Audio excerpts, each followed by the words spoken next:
নজর রাখবো পরবর্তী সংবাদে। কাজ থেকে বাড়ি ফেরার পথে দুর্ঘটনা কবলিত দুই যুবক। দুর্ঘটনায় গুরুতরভাবে জখম বাইক এবং যাত্রীবাহী গাড়ির মুখোমুখি সংঘর্ষে দুর্ঘটনা, গুরুতর আহত দুই। ঘটনায় ইতিমধ্যে আহতদের চিকিৎসা চলছে জিবি হাসপাতালে।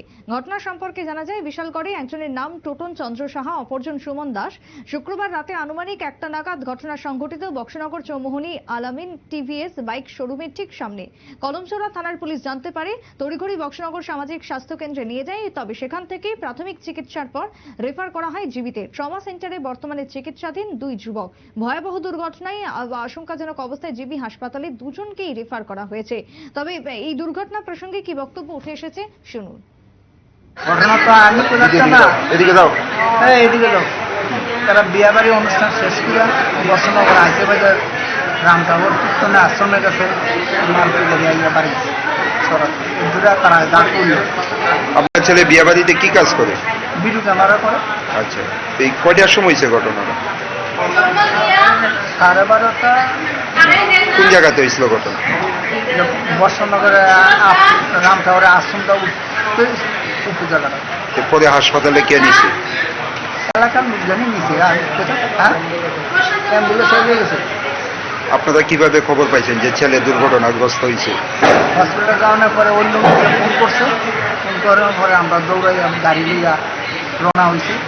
ওই তোমার বর্ষনগরের কাছাকাছি এখন পথে না, আমরা অ্যাম্বুলেন্স নিয়ে আয় করতেছি, তোমরা আয় না। তখন আমরা দেখতে অ্যাম্বুলেন্স নিয়ে কি গাড়ি ধাক্কা দিছিল তাদের? আমরা আমি আচ্ছা, এখন অব্দি গাড়িটা আটক করা হয়েছে নি, মানে জানেননি কিছু? না, আমরা রেডিও গাড়ির কোনো যোগাযোগ নেই। পুলিশে জানাইছেন নি এখন অব্দি? পুলিশের জিনিসপত্র তো রয়ে গেছে, থানা পিছিয়ে বাইক আছে, ক্যামেরা আছে, মোবাইল আছে। আমরা তো আর জানানোর কোনো ইয়ে নাই। ছেলের নাম কি? না, টোটন চন্দ্র সাহা। আর ওনার সঙ্গে যে ছিল সুমন দাস। এখন দুইজনের অবস্থা কিরকম?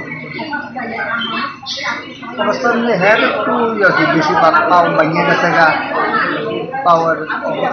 আর সুমনের অবস্থা কিরকম? আপনারা শুনলেন, পরিবারের পক্ষ থেকে বক্তব্য উঠে এসেছে। গতকালকে বিয়ের কাজ ছিল এবং সেখান থেকে বাড়ি ফেরার পথে মাঝরাস্তায় দুর্ঘটনা, যেখানে জানা যায় মারুতি গাড়ির মুখোমুখি সংঘর্ষ হয় বাইকের। দুর্ঘটনাটি তখনই সংঘটিত হয়, তবে এই মারুতি গাড়িটি কার তা এখনো পর্যন্ত জানা যায়নি। ঘটনার তদন্ত চলছে।